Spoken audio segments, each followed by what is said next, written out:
हिंदुस्तान में अगर आपके पास पैसा है तो आपकी इज्जत है, लेकिन अगर वो पैसा दिखावा बन जाता है तो वो थोड़ी नफरत बन जाती है। से Jamnagar, these are all what is considered a flashy unnecessary display of wealth that does not fit in culturally with us, and Tatas to their credit have never done that. How do you think कि टाटा को trust कैसे बनाया टाटा ने? उन्होंने कभी भी अपने रईसियत का दिखावा नहीं दिखाया। आई थिंक टाटास उन्होंने हमेशा अपनी जो एडवर्टीजमेंट है वो खुद के लिए नहीं किया, हमेशा देश के लिए किया है। भले वो नमक हो पर देश का नमक, देश का। And I think that really help them win. एक content creator या एक personal brand जो है, how can they build trust? In content, I always say there are 3 roles. You can either be a friend or an entertainer or a teacher. And it is most important कि आप choose करेंगे इन 3 में से कौन सा role आपको अदा करना है। What's your problem with hustle culture?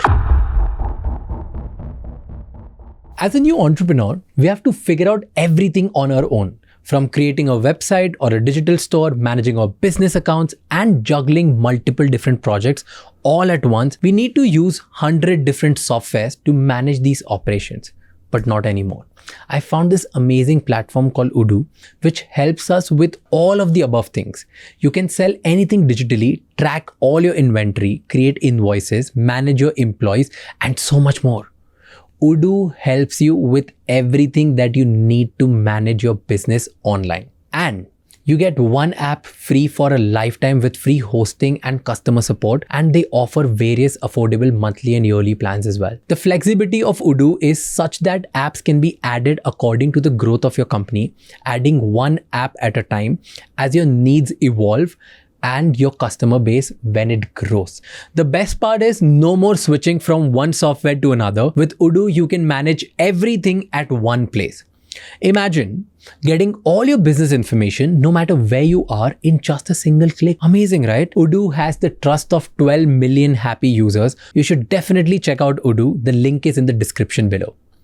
ये तो हो गई बिजनेस मैनेजमेंट की बात, but we also should know कि कैसे एक सक्सेसफुल बिजनेस बनाते हैं, कौन से ऐसे इंपॉर्टेंट पिलर्स हैं that we need to keep in mind. And आज के एपिसोड में हम ये ही सीखेंगे। आज का एपिसोड है with one of my favourite content creators Ankur Warikoo. I think he really understands कि इंडिया में कैसे ब्रांड बनाई जा सकती है on an individual basis.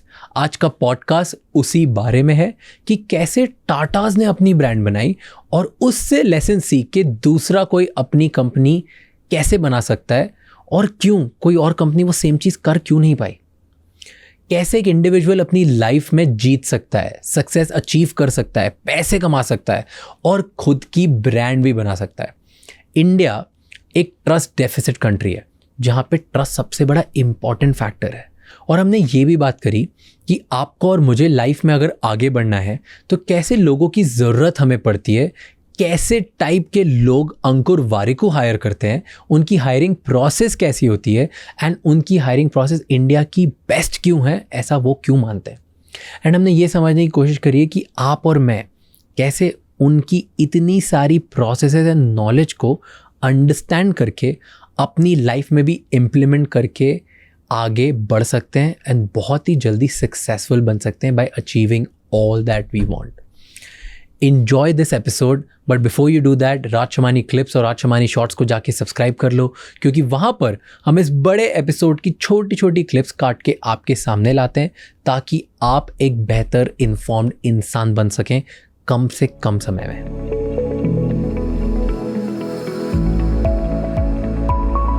We are a trust deficient economy. सच में हम ट्रस्ट डेफिशिएंट इकोनॉमी? हाँ, हम दाल में कुछ काला है यार। That's our fundamental existence कि दाल में काला है। But okay, contradictory thought on this कि इंडिया में ऐसा नहीं, हर चीज ट्रस्ट पे चलती है। लेकिन एग्जैक्टली तो यही तो है ना। when do things work on trust? When there is no trust, because that is when you change the equation by earning trust. US में ट्रस्ट पे चीजें नहीं चलती, US में पेपर पे चीजें चलती हैं। हाँ, आपने जो लिखा है तो वो है, वरना नहीं है। तो I will believe in the court of law, I will believe in the court of order, I will believe in the court of justice, blah blah blah. यहाँ जब इन सब चीज़ों पे बिलीव करते ही नहीं है तो सिर्फ भरोसा ही है. रिलेशनशिप बस. इसीलिए जब धंधा है, लाइक जब तुम सक्सेसफुल इंसानों से धंधे के बारे में बात करोगे, बोले भाई धंधा रिलेशनशिप्स है. हाथ मिलाया खत्म. लाइक कि मैं हूँ, कोविड हो या नहीं हो, आपको मेरे से माल मिलेगा. जब वो आ जाता है ना भरोसा, तो फिर तो वो माल फटा हो नहीं हो, महंगा भी मिल रहा हो ना, हम लेंगे क्योंकि भाई पे भरोसा. राइट. तो वो सेठ जी ने बोल दिया तो बोल दिया. And that is the machinery. That's the same thing you see in most emerging and family oriented culture, faith based organizations या countries. They have the same smell of lack of trust, and that's why if you earn trust you go out. क्या बात. It's so obvious but it's so good that you're saying. It's just मतलब ऐसा bulb on वाला moment. It's so true. And I don't know why I've never thought of it. I always thought कि India is a, सब बोलते हैं ना trust deficient society. मेरे को लगता है कि ट्रस्ट डेफिशिएंट नहीं है. इनफैक्ट इंडिया में ट्रस्ट ज़्यादा ही करते हैं. But I like this analogy कि ट्रस्ट डेफिशिएंट है इसीलिए बहुत ज़्यादा ट्रस्ट करने की बातें होती है. एग्जैक्टली. मुझे लगता है कि लोग आगे बढ़ के दूसरों पे ट्रस्ट बहुत जल्दी करते हैं, और वो इसीलिए शायद करते हैं क्योंकि दूसरी जगह धोखे खा चुके होते हैं. तो नए लोगों पे करना उनको सोर्स ही नहीं है, मतलब और कोई ऑप्शन ही नहीं है कि अगर मैं धंधा करना है मुझे, तो मुझे सामने वाले पे ट्रस्ट करना ही पड़ेगा कि भाई मेरा माल ये अगर पहुंच गया इसको तो पैसे दे देगा. एग्जैक्टली. एंड मैं अगर ट्रस्ट से काम कर गया तो मैं जीत जाऊंगा. मेरा माल सबसे बेस्ट होने की जरूरत नहीं है. मुझे बस ये है कि अगर मैंने बोल दिया, like why is Bombay the professional capital and Delhi the political capital? Okay. Because Bombay is a trading community, and trading relies on trust. It doesn't rely on power. It doesn't mean who you are and what you've done and where you come from, where you stay. What matters is कि आपने बोला कल माल मिल जाएगा, और अगर मिल गया तो मैं आप पे भरोसा करूंगा.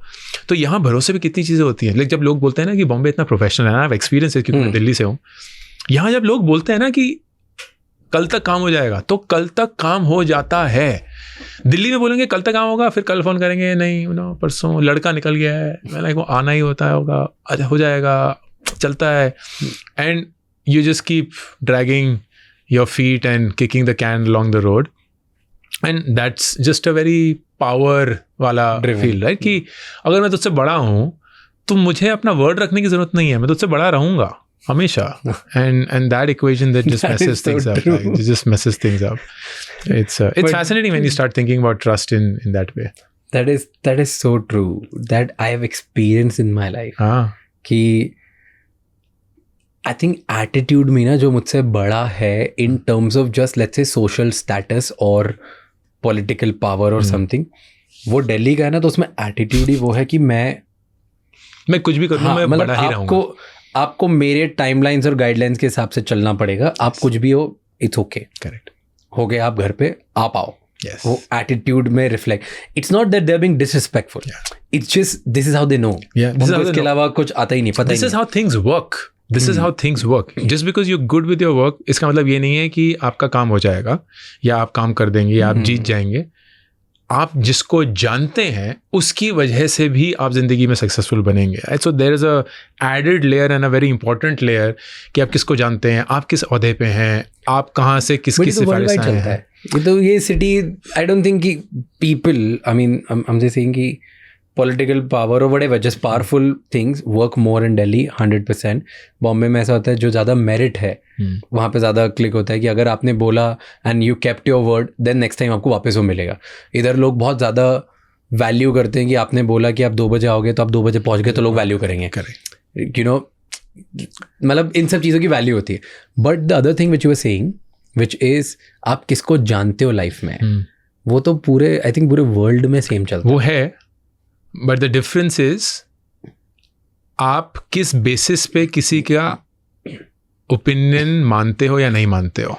सो what I think, and this is just my sense, कि merit based opinion becomes almost like a opening of the funnel. तो राज अगर अंकुर से पूछता है यार कोई बढ़िया पॉडकास्ट कोच है क्या, you will only hear me out if you trust me to be good in that podcasting place. Yeah. Otherwise तो मुझसे पूछेगा भी नहीं, और अगर मैं जवाब दे भी दूंगा you will not give it enough importance.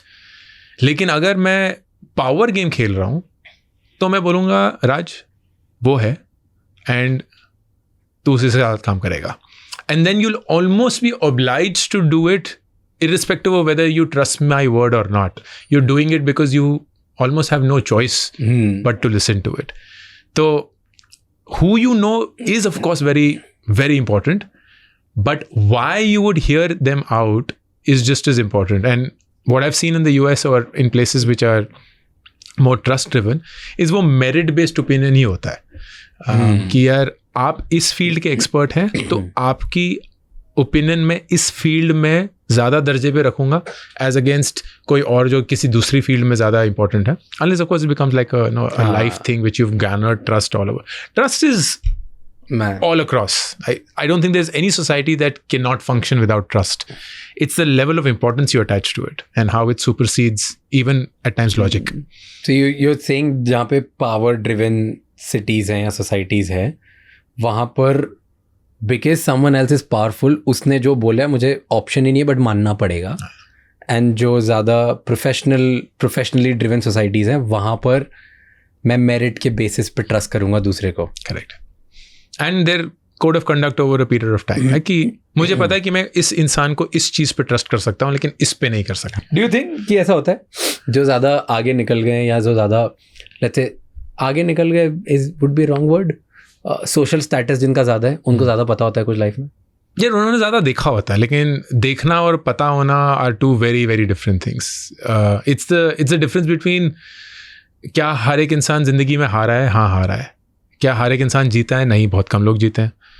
तो लोग क्यों बोलते हैं कि failure is the stepping stone to success. वो तो फिर झूठ ही हुआ ना क्योंकि failure was the stepping stone to success. तो जो हर एक इंसान हारा है वो जीतता भी. कुछ तो है फेलियर और सक्सेस के बीच में. And that for me is reflection. When you fail, if you don't reflect, you will keep failing. But when you fail and you reflect, you will hopefully not fail again in that same dimension and that will be a better version of you. So the same thing is कि experience तो सबने किया है लेकिन उसकी वजह से जानते कितने लोग हैं. तो अगर तुम किसी से पूछोगे यार पैसे के बिना जियो. हाँ जिए हैं. ओके क्या सीखे हो. पता नहीं, मुश्किल होता है. That's not a helpful answer. Like what did you learn when you lived life without money? What did it teach you? If money was taken away from you, आपके पास बेइंतहा पैसा था और उसके बाद फिर आपके पास पैसा नहीं रहा, उसने आपको क्या सिखाया? आपके पास पैसा नहीं था और फिर पैसा बहुत सारा आ गया, उसने आपको क्या सिखाया? अगर कुछ सीखे ही नहीं तो उस एक्सपीरियंस का फ़ायदा है क्या? वो तो फिर एक स्टिमुलेशन हो गई. It's like watching a Netflix series. देख लिया, बहुत मज़ा आया, एंटरटेन हो गए, लेकिन फिर अगले सेकंड भूल गए एंड आगे बढ़ गए. तो entertainment is numbing and that's why I से कि बहुत अंतर होता है एंटरटेनमेंट में और इन्फॉर्मेशन में. तो बहुत लोग ऐसा लगता है कि जब हम कंटेंट कंज्यूम कर रहे हैं हम अपने आप को इन्फॉर्म कर रहे हैं. नहीं दोस्त, आप अपने आप को एंटरटेन कर रहे हो एंड उसमें आप अपने सेंसेस को बंद कर देते हो एंड आप बस बोलते हो यार डोपामिन के शॉट लेते रहो. बहुत बढ़िया लग रहा है. आपकी बॉडी भी आपको वही चिल्ला के बोलेगी लेकिन कुछ एक्शनेबल नहीं मिल रहा है उससे. लाइक आपने कभी उसको सोचा ये राज का एपिसोड तो देखा, बहुत ही बढ़िया था, अब इसके चलते मैं ऐसी कौन सी 2 चीज़ें अपनी ज़िंदगी में कल से चेंज करूँगा जो मैं आज तक नहीं करता आया था. कि कुछ तो बदलना चाहिए ना, वरना फ़ायदा है क्या? फिर तो कुछ ले ही लिया, वो तो किताब पढ़ ली और आगे बढ़े. तो इट्स द सेम थिंग है कि जो लोग ज़िंदगी में कहीं पहुँचे हैं, हर एक इंसान ने कुछ ना कुछ अनुभव किया है. बट आई फील जो लोग कुछ हासिल कर पाते हैं वो अक्सर वो होते हैं जिन्होंने एक्सपीरियंस भी किया होता है और उससे कुछ सीखा भी होता है. एंड मेरे लिए सबसे best measure of whether you know something is whether you can teach it. This is conclusive in my head. अगर आप किसी को सिखा सकते हैं तभी मुझे पता चलता है कि आपको जानते हैं. क्योंकि बोलना तो बहुत आसान है कि आपको जानते हैं, लेकिन अगर आप किसी को सिखा नहीं सकते ना तो आप खुद ही नहीं जानते कि आप क्या जानते हैं. True. And that's it, game over फिर तो. That is so true. And I agree with this point of reflection because very early on when I started my podcast, मेरी one of the first जो podcast की reels थी ना, वो जो viral गई थी वो यही थी कि where I said during a podcast I'm talking to, I think I was talking to Ritesh Agrawal, Oyo. And मैं उनसे बात कर रहा था about something कि how are you so prepared for the next day? You're freaking young, and you're dealing with, let's say, the soft banks of the world, Right. and like who's who of the world. And now वो बता रहे थे कि how the prime ministers and presidents and everything, like, you know, he's been dealing and he's pretty young, right? They were speaking about that. And उस time पे reflection की बात हुई, तो मैंने उस time पे एक line बोल दी थी, out of just jamming the conversation, that I genuinely feel that experience is cheap, reflection is expensive. Yeah, that's beautiful. Most of the people go for cheap things, Yes. right? They don't know the real expensive thing is reflection. Ki even if you go for, let's say, as simple as music concert, right? You're saying that I love it, great. What did you feel there? Yeah. That was so good that you want to go again and again. So until you reflect on that feeling, you don't know whether you like something or not. That is so true. And वो reel viral हो गई थी. So you just said like reflection is something, and I'm not surprised. Yeah, बहुत ज़्यादा है. okay. Then one question, example के बीच में you said it. पैसे lose करे तो क्या सीखा? Like you have gone through the cycle. Yeah. हाँ, तो what did you learn when you didn't have money? जब पैसे नहीं थे तो क्या सीखा? I learned that ज़िंदगी में खुश रहने के लिए बहुत कम पैसे चाहिए होता है. And हमारा वर्स्ट के सिनेरियो बहुत ही अच्छा है, बहुत ही इंसेनली अच्छा है. तो लेट्स यूज एन एग्जांपल. एक कसिनो खुला है और उस कसिनो में सिर्फ एक ही गेम चलती है. उस गेम के रूल्स ये हैं, जब भी आप खेलेंगे, जितना भी पैसा आपने दांव पे लगाया हुआ है, 90% ऑफ द टाइम्स आप हारेंगे. लेकिन आपको ऑलरेडी खेलने से पहले पता होगा आपकी मैक्सिमम लॉस कितनी हो सकती है. उससे ज़्यादा आप कभी नहीं हारेंगे. Maximum loss is given. लेकिन 10% जो आप जीतेंगे, आप कितना भी जीत सकते हैं. There is no upper limit. आप बेइंतहा जीत सकते हैं. So the question then will be कि आप कितनी बार ये गेम खेलेंगे. एंड मेरा आंसर है हर रोज. मैं हर रोज जीते दम तक ये गेम खेलूंगा. क्योंकि अगर मेरा लॉस कैप्ड है और मुझे सिर्फ वो 10% की वेट करनी है और खेलते रहना है, जिस दिन वो निकल गया मेरी जिंदगी बन जाएगी. And that is exactly how our lives are and most lives are. जहां मुझे पता है कि मैं कोई भी गैम्बल खेल लूं अपने करियर के साथ, अपने लाइफ के साथ, अपने डिसीजंस के साथ, 90% of the times they will not work out. लेकिन मेरा लॉस कैप्ड है. मैं भूखा नंगा नहीं मरने वाला हूँ. हमारे माँ बाप ने फाइट मार के हमें एक ऐसी जिंदगी दे दी है जहाँ हमारे पास घर है. एंड घर है ब्रो कि अगर भगवान ना करे ऐसी हालत हो जाएगी तो उस घर को बेच के हमारे पास पैसे आ जाएंगे. तो किराए के घर पे रह लेना, गांव चले जाना, पहाड़ों में चले जाना. जिंदगी तो रहेगी ना, परिवार तो रहेगा ना, खुद का हेल्थ तो रहेगा ही ना. तो तुम भूखे नंगे नहीं मरने वाले हो जिंदगी में कभी. तो तुम्हारा लॉस कैप्ड है. लेकिन तुम जिंदगी में कहीं भी जा सकते हो, कहीं भी जा सकते हो. तुम्हारी कैपेबिलिटीज, तुम्हारी अपॉर्चुनिटीज, तुम्हारा लक, तुम्हारी डेस्टिनी कहीं भी तुम्हें कहीं भी ले जा सकती है. Why would you not keep playing this game every single day of your life? Because that is the game of life. तो पैसा जब चला जाता है, that is when you realize कि उस पैसे ने आपको बहुत तरीकों से ना जकड़ के रखा हुआ था. कि वो घर, वो गाड़ी, वो शान, वो शौकत, आपको वो सब खोने का डर था. आपको जिंदगी खोने का डर नहीं था. आपको अपना परिवार खोने का डर नहीं था, क्योंकि वो सब तो शायद रहेगा ही. आपको आपका रुतबा खोने का डर था. कि यार सोशल स्टेटस चला जाएगा, लोग क्या बोलेंगे, कॉलेज के दोस्त हंसेंगे, ये सब वगैरह. वो तो बेवकूफ़ चीज़ें हैं यार. क्योंकि वो सब तो आपको कभी भी वापस मिल सकता है. शायद जितना खोया उससे बहुत ज़्यादा मिल सकता है. लेकिन जो चीज़ें आपको वाकई में ज़िंदगी खुश रहने के लिए चाहिए होती है, वो आपके पास बिना पैसे के साथ भी बरकरार है. When you realize this, then your game changes. Because 2 or 3 things happened because of that. एक, I very quickly realized कि मेरा जो नेक्स्ट स्टार्टअप होगा वो वेंचर फंडेड नहीं होगा, वो बूटस्ट्रैप्ड होगा. क्यों? क्योंकि मुझे इस कंपनी को 2000 करोड़ कंपनी नहीं बनाना है. अगर बन गई तो बहुत बढ़िया है, लेकिन बनाना ही नहीं है उस मकसद से. मुझे पता है कि अगर मैं 100% उस कंपनी को ओन करता हूँ और वो 100 करोड़ की भी बनेगी, वो इतना पैसा होगा कि मुझे पता भी नहीं कि उसको खर्च कैसे करेंगे. लेकिन अगर मैं एक 100 करोड़ की वेंचर फंडेड कंपनी बनाऊंगा तो मैं एक फेलियर करार दिया जाऊंगा on day 1 itself and forever of the rest of my life. तो मैं क्यों वो करूँ when I don't need that big and game to play, I'll play a game which I know I can win. The same thing happened with our personal finance as well. जब मैंने Nearby की CEO की position से resign किया, I thought that I will start making money, and I was making money through corporate talks, through all of these gigs. अभी तक ये corporate game शुरू नहीं हुई थी, लेकिन COVID आया and all of this stopped. Like I was with zero income, and क्योंकि मैंने अपना पूरा पैसा Nearby में ही इन्वेस्ट कर दिया था, I had no liquid cash as well. All of it was paper wealth. It's so Nearby का 10% owner, but that doesn't amount to anything. क्योंकि पैसा तो चाहिए जिंदगी जीने के लिए. मेरे पास बैंक में 5 महीने के पैसे थे टू पे द स्कूल फीस, घर की EMI, घर का खर्चा, बस आ गया. And my wife and I sat down and we said, देखो मेरे पास 5 महीने हैं, 3 महीने तक हम फाइट मारेंगे, देखते हैं अगर कुछ हुआ कि नहीं हुआ. लेकिन अगर खुदा न खास्ता नहीं हुआ तो जिस घर में हम रहते हैं उस घर को बेचेंगे. हमारे को 50 लाख रुपए जो हमने डाउन पेमेंट दी थी वो शायद वापस मिल जाएगी, एंड हम उस 50 लाख के साथ पहाड़ों में मूव हो जाएंगे. अपने बच्चों को होम स्कूल करेंगे, किसी प्राइमरी स्कूल में बच्चों को पढ़ाएंगे और ज़िंदगी वहीं बिताएंगे. क्या कबूल है? And my wife was like, done, brilliant, that's a life that I can absolutely see myself living. And that was it. Suddenly nothing has control over you. Like you have literally conquered every bit of a chain that the world had attached to you.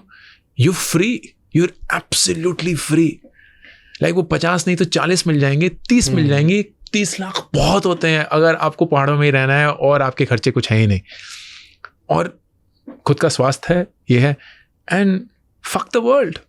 Fuck everything that came with it. कि अरे अंकुर वाले को देखो क्या ISB जाके ये सब कर रहा है, पाठशाला में पढ़ा रहा है, वो देखो रुचि क्या कर रही है, ऐसे बच्चों को होम स्कूल कर रहा है. कोई फ़र्क नहीं पड़ता है. वो भी मर जाएंगे, हम भी मर जाएंगे, एंड हमारे मरने के 10 साल बाद किसी को कुछ याद नहीं होगा.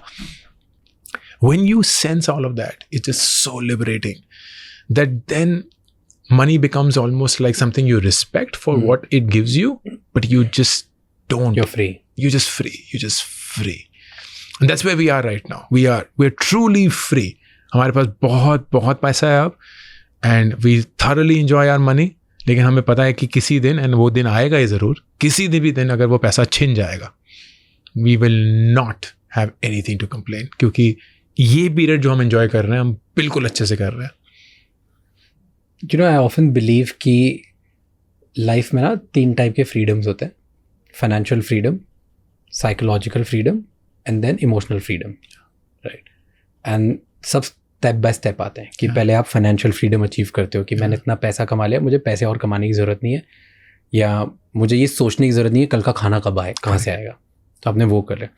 फिर आप साइकोलॉजिकल फ्रीडम, कि आप उससे ज़्यादा एक लेवल और ऊपर जाते हो तो सोसाइटी क्या सोचती है आपके बारे में, कौन सी गाड़ी है, कौन सा घर है, उस रेस से बाहर आ जाते हो. एक बार आपने वो अचीव कर लिया, आपने सारे सपने देख लिए. फिर आता है इमोशनल फ्रीडम कि मैं एंगर और जो मैं गुस्से से, ईगो से, जेलसी से, आसपास सब चीज़ों से फ्री हो जाऊं. In your case you are telling कि उल्टा हुआ. ऑलमोस्ट उल्टा ही. ऑलमोस्ट उल्टा हुआ. वेरी ऑल लाइक कि मैं इमोशनली और साइकोलॉजिकली फ्री हो गया कि क्या ही हो जाएगा, मतलब मुझे इस बात पे गुस्सा नहीं आ रहा है कि मैं पैसे नहीं कमा पा रहा हूँ, तो इमोशनली फ्री. सोसाइटी क्या बोले कि कोई फ़र्क नहीं पड़ता, ISB से ये वो क्या फ़र्क पड़ता है, मैं पहाड़ों में जाके रहूँगा, वो भी फ्री हो गया. And then when you started तो financial freedom I. Because it's so fascinating, right? You're like, जो वो बोलते हैं ना कि किसी 3 Idiots में कि मत भाग उसके पीछे, क्योंकि जब आप नंबर के पीछे नहीं भागते हो तो एक्सेलेंस के पीछे भागते हो तो सक्सेस ऑटोमेटिकली आपके पास आ जाती है. इट्स ऑलमोस्ट लाइक दैट कि जब आप फ्री हो जाते हो ना, तभी शायद वो चीज़ें वापस आपकी दुनिया में आने लगती हैं, क्योंकि उन चीज़ों को भी ऐसा लगता है यार ये तो अब हमें मांग ही नहीं रहा है, ये तो अब हमारे लिए तड़प ही नहीं रहा है, ये कैसे हो गया. तो like don't ever be, and I don't know you are the expert on relationships, but you know it's said कि don't be easy to get, because when you hard to get then आपकी value establish होनी शुरू हो जाती है. है कि यार जब ये मेरी ज़िंदगी में नहीं होता है ना, तो मेरी ज़िंदगी में फिर क्या कमी होती है। क्योंकि जब ये इंसान हमेशा मेरे चेहरे के सामने होता है ना, तब मैं इसकी अहमियत कभी जान ही नहीं पाती हूँ या जान ही नहीं पाता हूँ। लेकिन जब ये इंसान मेरे ज़िंदगी से बाहर जाता है एंड कुछ मुश्किल होता है, दैट्स व्हेन आई रियलाइज कि यार ये रोल क्या अदा करता था मेरी ज़िंदगी में या करता है, which I value. Yeah. And maybe it's the same thing. You know, that's one of the other sayings which I say. I love that I'm recollecting everything that I've been saying. Vapas is coming back here. And it's there in my organization, right outside this office, this studio. You'll see first quote or first chain of value. That quote ended up becoming a value chain or value system for everyone who live it, right? It's like, making money is like orgasms. The more you chase, the lesser your chances of getting it. I love that. Right? It's I love that. Focus on enjoying the process, Yeah, process, bro. exactly. It will happen. Yeah. It will happen. Absolutely. So it's almost like that. It's like I think I realized it much later. I'm still not. मैं अभी भी उस phase में तो नहीं हूँ जहाँ पे मैं ये सोच भी पाऊँ कि मैं एब्सोल्यूट बॉटम में क्या होगा, कैसे होगा, क्योंकि आई टेल यू मेरा रियलाइजेशन बहुत शॉर्ट टाइम के लिए, मैं मतलब थोड़ी फाइट्स की वजह से, थोड़े खुद के डिसीजंस की वजह से, XYZ मल्टीपल की एक फेज से गया था लाइफ में, विच वाज पैंडेमिक में, जब इंदौर छोड़ के मुंबई आया था। एंड उस टाइम पे first time I realize about पैसा नहीं होना इज वॉट, एंड मेरे लर्निंग्स और लेसन ना बहुत डिफरेंट थे व्हाट यू हैड। सो मेरे जो दो बहुत इंपॉर्टेंट लेसन से मैंने सीखे कि जब पैसा नहीं होता है क्या होता है। सबसे पहला ना, आपकी बात की ज़्यादा वैल्यू नहीं होती, and that was one of the biggest learnings for me, कि द पावर वाला चीज़ विच यू आर सेइंग, जब लोगों को ये लगता है कि आपके पास बहुत पैसा है, तब आपकी बातों की बहुत वैल्यू होती है। अब बेसिक से बेसिक चीज़ें बोलो, लोग बोले यार वजन है भाई, मतलब क्या बात बोल रहा है, और नहीं है ना पैसा आपकी जेब में, आप बहुत इंटेलिजेंट बातें बोलो तो भी किसी को फ़र्क नहीं पड़ता। People don't want to listen to you because ज़्यादा वैल्यू नहीं है। That is the first thing which I have realized, this is how society functions. I may be completely wrong कि लार्ज सोसाइटी में क्या होता है, बट मेरे आसपास की सोसाइटी में ये होता है। That's what you experience, right? And then second जो मेरे को एक और इम्पॉर्टेंट लेसन लगा कि आई थिंक एटलीस्ट जहाँ से मैं आया हूँ, अगर हर किसी की उस टाइप की सोसाइटी से लोग आए हुए हैं, तो जब पैसा नहीं होता है ना, तब आप बहुत इनसिक्योर हो जाते हो, आप अपना कॉन्फिडेंस लूज कर देते हो। बिकॉज आई सॉ दैट मैं जब किसी रेस्टोरेंट में जा रहा हूँ, मैं एक पढ़ा लिखा अच्छा इंग्लिश में बात करने वाला कॉन्फिडेंट इंसान हूँ, मुझ में ऊपर से नीचे तक कुछ गलत नहीं है। पर मैं जाके एक रेस्टोरेंट में ढंग से ऑर्डर भी नहीं कर रहा था, क्योंकि मुझे डर लगता था कि अगर इसने महंगी चीज़ दे दी तो मैं सामने वाले के सामने ये कैसे बोलूँगा कि हटा दे, राइट? तो ये तो बहुत छोटा एग्जाम्पल है, बट हर जगह मैं दूसरे मुझे लग रहा है कि सामने वाला मुझसे ज़्यादा सक्सेसफुल है, रईस है या ज़्यादा पैसा है, उससे बात कैसे करूँ? मैं अपने में इनसिक्योर हूँ। सामने वाले की अगर बॉडी मुझसे ज़्यादा अच्छा है तो मैं इनसिक्योर हूँ, उसके पास पैसा ज़्यादा अच्छा है तो मैं इनसिक्योर हूँ। I think it makes you insecure when you don't have money, no.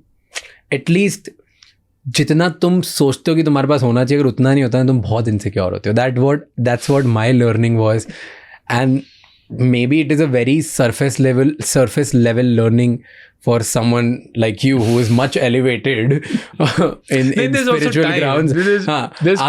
I learned this at 25 and मेरे को लगा कि यार बहुत सीख लिया यार, मैं लाइफ में बहुत इनसिक्योर हो जाता हूँ, पैसे नहीं होते। So I think that's 25 की उम्र में तो ये बहुत बढ़िया लेसन है। Genuinely it is, because फिर you will approach yourself and your life in a way that you don't feel those things, which will then set you up. Exactly, that's what happened. And उसके बाद मैंने ये मेरा what do you say मकसद, गोल, target बना लिया कि now how I feel, how confident I will be should never be dictated by money. In the beginning we were talking about trust, और वो बात आधी रह गई कि conglomerates नहीं हो गया। I wanted you to go deeper on that, okay? And मैं उससे फिर क्रिएटर वर्ल्ड पे भी आऊँगा। You said कि इंडिया में ट्रस्ट डेफिशिएंट इकोनॉमी, इसलिए इंडिया जैसी कंट्रीज में कॉन्ग्लोमरेट्स वर्क करते हैं कि एक सेंट्रल नेम है, पतंजली, तो वो हर चीज उसी खरीद लेंगे। अब मतलब अभी तो थोड़ा डगमगा गया पर जस्ट टाटा, हाँ, मतलब टाटा, इमामी, पतंजलि। इंडिया में now that you're saying, मैं ये सोच रहा हूँ कि बहुत सारे ऐसे houses हैं जो अपना ऊपर नाम लिखते हैं और उनके नेम पे चलते हैं सारे बहुत सारी products. चीज़ें चलती हैं एंड हम कभी भी रुक कर उनसे ये नहीं पूछते कि आप इस बिजनेस में क्यों हैं. आप नमक भी बेच रहे हैं, गाड़ियां भी बेच रहे हैं, स्कूल भी बेच रहे हैं, होटल भी बेच रहे हैं, हॉस्पिटल्स भी बेच रहे हैं, स्टील भी बेच रहे हैं, केमिकल भी बेच रहे हैं. लाइक आप ये सब हर एक इंसान तो नहीं कर सकता. हाँ. तो अब क्यों कर रहे हैं? हम ये पूछना बंद कर देते हैं क्योंकि विश्वास है कि वो कर लेंगे, विश्वास है कि वो सही करेंगे, विश्वास है कि जो हमने कुछ और उनसे खरीदा वो अच्छा निकला तो जो नया खरीदेंगे वो भी अच्छा निकलेगा. And this is the virtue of being a trusted brand in a trust deficient country और culture. Question on this. Okay, go complete. No, and this doesn't happen in the US. जो हम बात कंप्लीट कर रहे थे कि US में आप देखेंगे conglomerate जो व्यू है, GE is the closest that we come to it. But वहाँ ज़्यादातर स्पेशलाइज्ड प्लेयर्स होते हैं. Apple, Walmart. Exactly. Like लोग बोलते हैं कि what business do you have getting into this business? Like आप क्या जानते हैं इस बिजनेस के बारे में कि आप इसको अच्छा कर पाएंगे? And for the first time, sorry, not for the first time, but in a really long while, हम एक एलॉन मस्क ट्रस्टेड ब्रांड देख रहे हैं which is almost like the house of x. कि वो स्पेसएक्स भी कर रहा है, वो टेस्ला भी कर रहा है, वो बोरिंग कंपनी भी कर रहा है, वो 4 और चीज़ें भी कर रहा है, वो न्यूरोलिंक भी बना रहा है. लाइक तो इतना कुछ कर रहा है एंड सडनली यू से कि इसका क्या है. And I at least try and triangulate this fact कि लोगों को उस इंसान पे ये भरोसा है कि वो सबसे बेस्ट टैलेंट ला सकता है to solve any problem and उसके पास रिसोर्सेज की कमी नहीं है. ये हमारे पास भरोसा है कि वो इंसान एक मैग्नेट है ऑफ मेनियाकल टैलेंट जो अपना वजूद खो के किसी चीज के पीछे ऐसे पड़ जाते हैं कि वो करके ही रहेंगे एंड पैसे की कोई कमी नहीं है. ये भरोसा है हमारा. हमें ये नहीं लगता कि एलॉन मस्क स्पेस में भी खुदा है और यहाँ भी खुदा है और वहाँ भी खुदा है और टनल भी खोद देगा ना. हमें बस ये पता है कि पैसा बेइंतहा है एंड टैलेंट इसके पीछे तरह करके पागल से मर जाता है. And that is how it's manifesting in a really long while. But all other Avenue like आप देखेंगे नहीं है. लाइक गूगल कॉमर्स में कुछ नहीं कर पाया. लाइक इट्स सो सरप्राइजिंग कि एक ऐसा ब्रांड जिसको हम हर रोज यूज करते हैं उससे हम चीज़ें खरीदने के लिए तैयार नहीं है क्योंकि हमने कभी भी गूगल को किसी भी चीज़ के लिए पैसे नहीं दिए. हमने कभी भी गूगल को किसी चीज़ के लिए पैसे नहीं दिए. हमने ना Gmail के लिए पैसे दिए, ना गूगल मैप्स के लिए पैसे दिए, ना गूगल सर्च के लिए पैसे दिए, ना यूट्यूब के लिए पैसे दिए. मतलब अभी भी रो के ही दे रहे हैं यूट्यूब प्रीमियम पे, वो भी अंकुर वारिको के एड्स देख के. तो ऐसा नहीं है कि हमने ना यार ले लो. और अमेजोन ऐसा है कि हमें ये चमकता ही नहीं है कि अमेजोन कंटेंट कैसे कर सकता है. अमेजोन तो कॉमर्स कंपनी है, वो तो सिर्फ कॉमर्स ही करेगी और हम उससे सिर्फ कॉमर्स ही करवाते हैं. तो अगर बहुत लोगों को जैसे ये नहीं पता है, IMDb, which is the world's biggest movie database site, is owned by Amazon. Oh, I didn't know that. Because very few people will accept it if they call themselves an Amazon company. Which is so bizarre क्योंकि India में अगर वो होता ना तो सबसे पहले उन्होंने लगा दिया होता Amazon, also an IMDb company. उल्टा होता. वहाँ नहीं है. वहाँ IMDb मतलब हम मूवीज के खुदा हैं. हमें मूवीज दुनिया में हर एक इंसान से बेटर पता है. हमें अमेजोन की जरूरत नहीं है और हम उसका नाम अगर देंगे ना तो वो हमारे लिए नेगेटिव ही होगा. That is the moment I'm thinking if it was Amazon I would instantly think that it's rigged. हाँ exactly right कि वो बेचने की कोशिश कर रहे हैं. खुद की प्राइम बेचेगा इसकी वजह से कर रहा है. Right and that's it.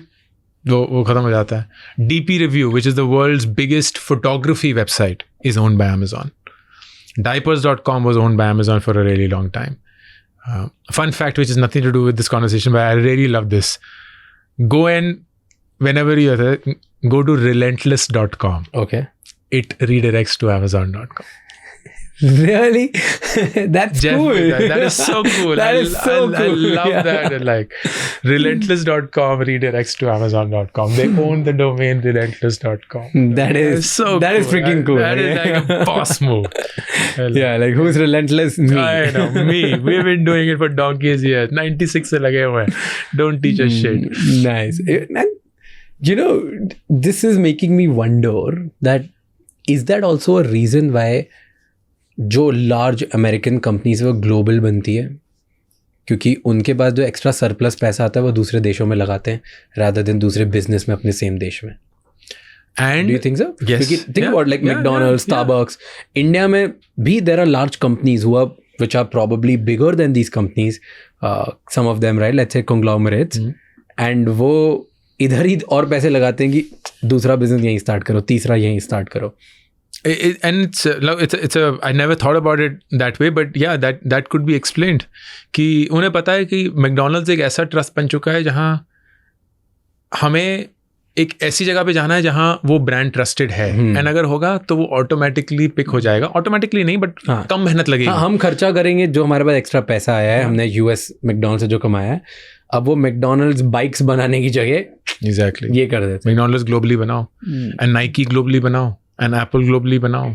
Okay, drawing trust वाला चीज, हाउ डू यू थिंक कि टाटा को ट्रस्ट कैसे बनाया टाटा ने? I'm leading to a very good question on trust. Sure. No, That's why I'm sure there is a.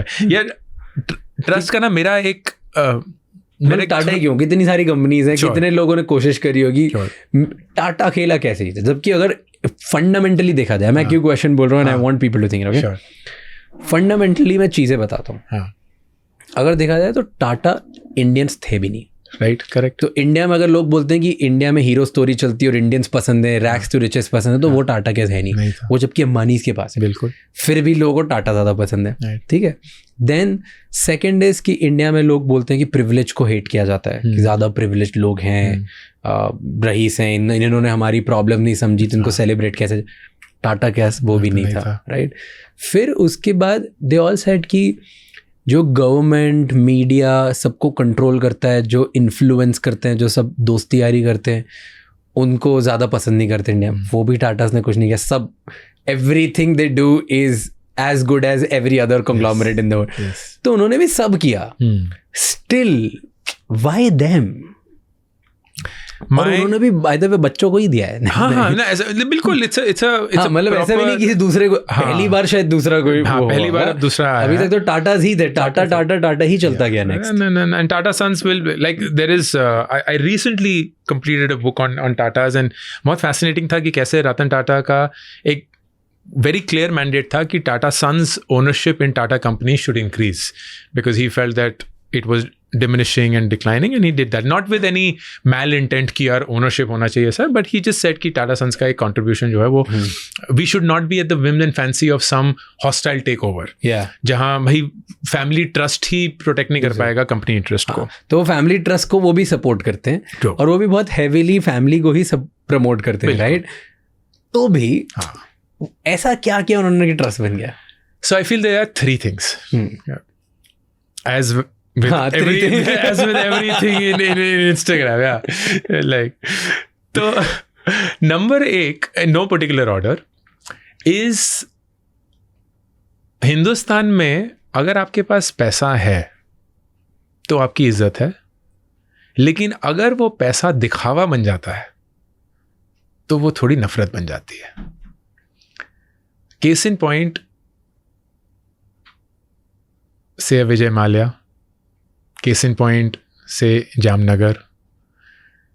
These are all what is considered a flashy, unnecessary display of wealth, where you're almost trying to, ऐसा I'm very sure उनका मतलब नहीं था, but it comes across कि आप बस दिखाना चाहते हैं कि हम कितने गरीब हैं, and आप दिखाना चाहते हैं कि आप कितने अमीर हैं, कि आप किसी को भी नचवा सकते हैं, किसी को भी बुला सकते हैं, किसी को भी कुछ भी दे सकते हैं, like बेइंतहा. That does not fit in culturally with us. And Tatas, to their credit, have never done that. The portray, whether it's PR, whether it's their own personality or their demeanor, उन्होंने कभी भी अपने रईसियत का दिखावा नहीं दिखाया. It's always been, हाँ हम रईस हैं, वो तो हैं क्योंकि मेहनत से हैं, लेकिन हम ये नहीं दिखाना चाहते कि तुम कितने गरीब हो, और हम ये नहीं दिखाना चाहते कि हम कितने अमीर हैं. Like you would never see, like Ratan Tata is fond of planes, but you'd never see his image flying a plane, a private jet. Yeah, ऐसे ही खुला है क्या जैगुआर में बैठा हुआ है. He has all sexy Jaguars. But you'd never see that. He owns that bloody company. He owns the bloody company. But you know, the image we have is कि Ratan Tata stage पे टाटा नैनो चला के आया है कि launch of the 1 lakh car. So यार ये तो बड़ा अर्दी है. So that's one. Second, trust is not कि मुझे भरोसा है कि आप गलती नहीं करेंगे. When is maximum trust built? Maximum trust is built when you make a mistake and you own up to the mistake before people point it to you. That is when maximum trust is built. And that is what I feel Tatas have done commendably well. Okay, example? It would be several things, whether there is a factory union problem. Here's a great one. I don't know how many people know this. Tatas have been credited to bring the 40-hour work week as a concept in the world in 1908. Before 1908, there were no working hours for people. And there was no concept of overtime. There was no concept of fixed hours to get a fixed salary. You were given a fixed salary, but you could be asked to work 24 hours a day if your work required that. Tatas were the first companies to come up with a fixed schedule of work, bring the concept of overtime, bring the concept of pension, bring the concept of health insurance, because it went through phases where they realized that their productivity was at a loss and they were making the same mistakes that everyone else was making. And they're like, यार, we own up to this mistake. ये तो sustainable है ही नहीं. मतलब एक इंसान को हम कितने घंटे काम करवा लेंगे फैक्ट्री में, इससे पहले कि वो दम ही तोड़ दे वहाँ, हमें ही एक गार्डरेल बना लेना चाहिए क्योंकि हमारा ही नुकसान हो रहा है इसमें.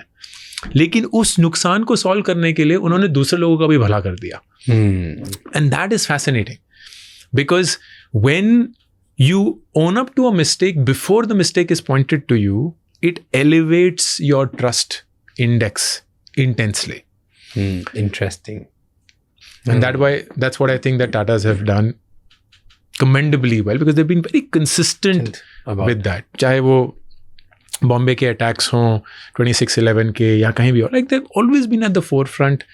गलती नहीं थी वो उनकी, but they didn't have to go out of their way to acknowledge everyone who just literally served with their life as a chef, as a waiter in the Taj Hotel, when they didn't need to. Like, job hai bro, wo nikal tu yahan se, bacha apni zindagi.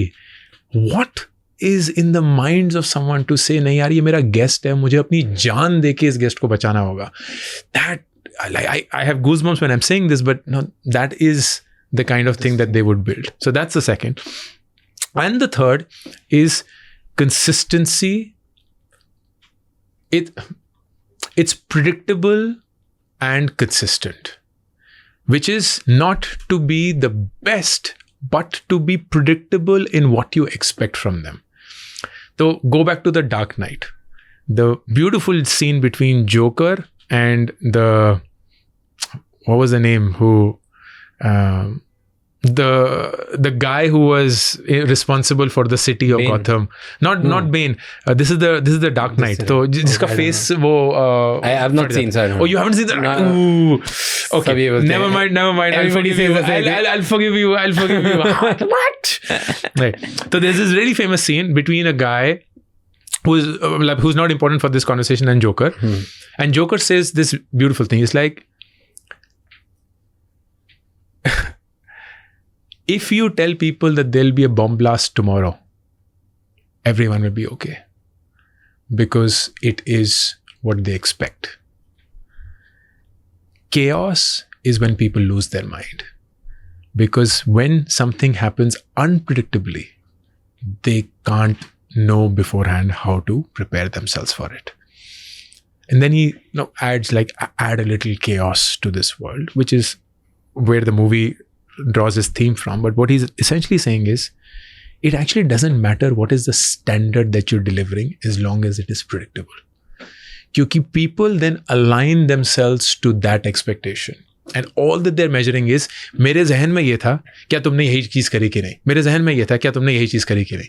मेरे ये था, करी कि नहीं? They're never like, यार मेरे को ये था, तुमने इससे ऊपर क्यों नहीं किया? They're not even expecting it. They're constantly measuring you against their own expectations. And Tata does that commendably well. They are constantly hitting it in terms of their delivery, in terms of whatever it is. And there have been, of course, misses. Let's say Tata Nano is a great example of that. Then they'll be the first ones to raise their hands and say, we admit it. Goes back to the point second that I made. But consistent, predictable delivery and over 120 plus years. तो जब 120 साल तक कोई consistently deliver करता आ रहा है ना, जब लोगों को लगता है कि यार ये दिखावा तो हो नहीं सकता, ये ढोंग तो नहीं रच सकते, they can't pretend to be somebody else for 120 years. They are this person. This is who they are. तो इसलिए उस पर वो भरोसा बन जाता है. And everyone else has either faltered on one of these three things or never had one of these three things to begin with, which is why they haven't been able to build that trust. You know, I feel there's one more thing which I have noticed in Tata, because I'm fascinated by them as much as we all are. Yeah. Right? I think Tata's एक और चीज़ की वजह से जीते, या उन पे trust होता है लोगों को, या जिसकी वजह से लोग चाहते हैं कि वो जीते, उन्होंने हमेशा अपनी जो एडवर्टीजमेंट है या जो भी अपने बारे में जैसे उन्होंने खुद को मार्केट किया है, वो खुद के लिए नहीं किया है, हमेशा देश के लिए किया है. उन्होंने हर चीज़ को देश की ग्रोथ के साथ या देश के एक एजेंडा के साथ अटैच किया है. भले वो नमक हो, इट्स जस्ट आयोडीन ब्रो, पर देश का नमक, देश का, राइट. सेम चाय हो, पूरे देश को जगाना है. स्टील हो तो पूरे देश को बनाना है. हर जगह उन्होंने एक बड़ा पर्पस दे दिया लोगों को कि हम ये खुद की जेब भरने के लिए नहीं कर रहे हैं, हम ये देश को आगे ले जाने के लिए कर रहे हैं. एंड ये सेंस ऑफ पर्पस बताना very consistently through all there communication, every communication, and I think that really helped them win. That is truly the case. उन्होंने एक पर्पस अपना एक लेवल ऊपर कर दिया कि पर्सनल नीड्स है ही नहीं हमारी. And then your first point कि उनका पर्सनल नीड दिखती भी नहीं है, होंगी भी. Like Ratan Tata lives in Cuff Parade at a very expensive location. And he's fond of cars. He's fond of cars. He's fond of planes. वो खुद उड़ाते हैं, सब करते हैं, everything he has, but you'll never see him doing it. Yeah. No, that's this is a very, very good point. Now coming to a point कि same चीज एक content creator या एक personal brand जो है वो कैसे कर सकता है? How can they build trust? क्योंकि मेरे को लगता है तो पूरा world जो है ना is moving through. I've again another quote. Please. You must have seen this. ये तो मैं बहुत ज़्यादा ही बोलता हूँ. मेरे pin था मेरे Instagram post पे for the longest time कि everybody who wants to become successful will become a content creator either by choice or by force. Like there's no other option for them to do it. तुम्हें एक brand तो बनना ही पड़ेगा. Content creator, it doesn't mean that तुम्हें रोज आके एक reel बनानी है. It can mean that तुम्हें महीने में एक बार newsletter भेजना है अपनी कंपनी के employees को. Right? It can be, that's also content creation. So people often confuse this whole thought कि क्या हम रील थोड़ी बनाते हैं. तुम लिखते हो ना लिंक्डइन पे, तुम हो creator. Like shut up. So I feel सब पर्सनल ब्रांड्स की तरफ जा रहे हैं, एंड पर्सनल ब्रांड जिस तरीके से बढ़ रही है, great example of Elon Musk as well, that people are now liking the thought, personality, attitude of an individual.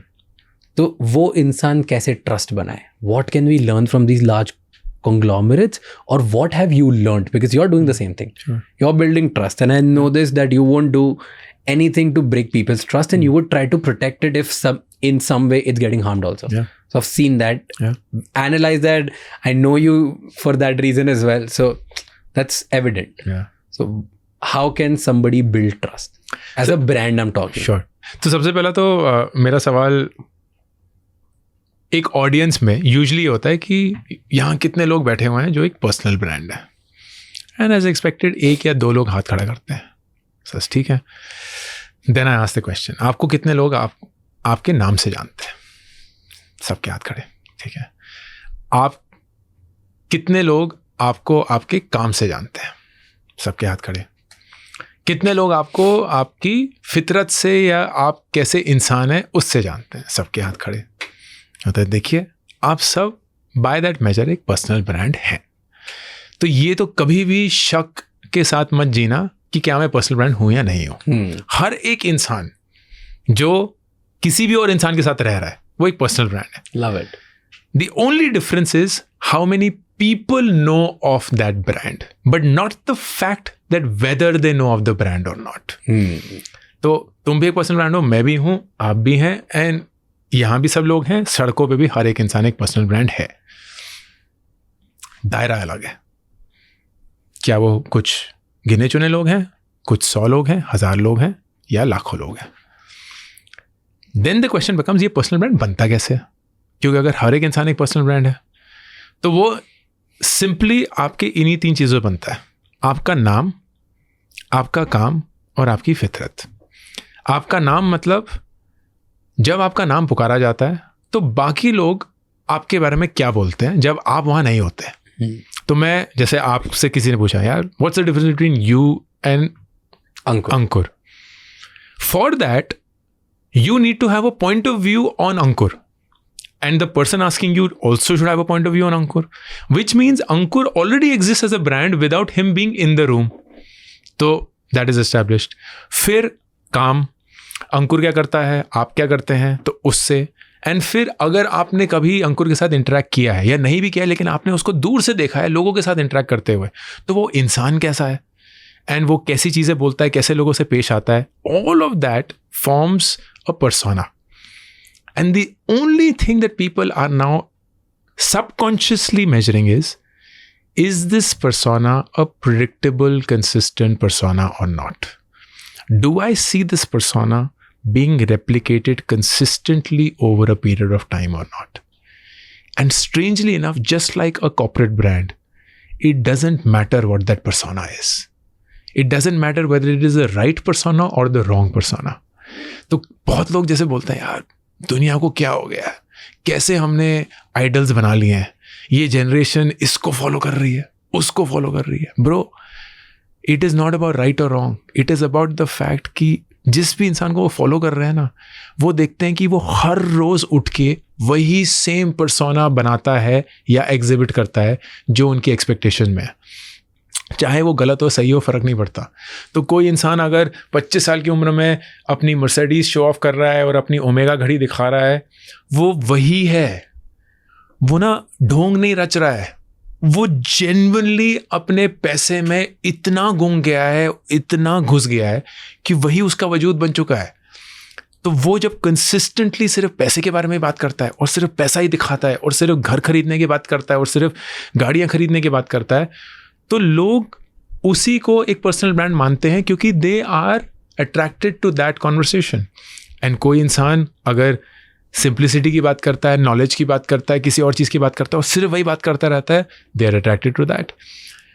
People will self select who they want to follow depending on where they are in life. Early on they might follow money, later on they might follow relationships, eventually they may follow knowledge and spirituality. They'll make their choices. What they're constantly looking for is somebody to follow. That somebody will always be someone who has done that persona consistently for a period of time. That's it. So to answer your question in 2 words, consistency and authenticity. आप कोई चीज़ consistently करते हैं and वो तभी मुमकिन है जब आपको वो चीज़ authentically आती है. आप ढोंग नहीं रच सकते. Nobody can be consistent at doing something that is not authentically them. Nobody can be consistent at doing something that is not authentically them. Because they will break at some point of time. कहीं ना कहीं तो फटेगा and दिख जाएगा कि असली चेहरा ये है. And that is when the personal brand is gone.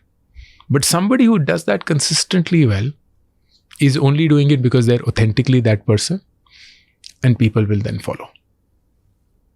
And this translates into a beautiful life lesson.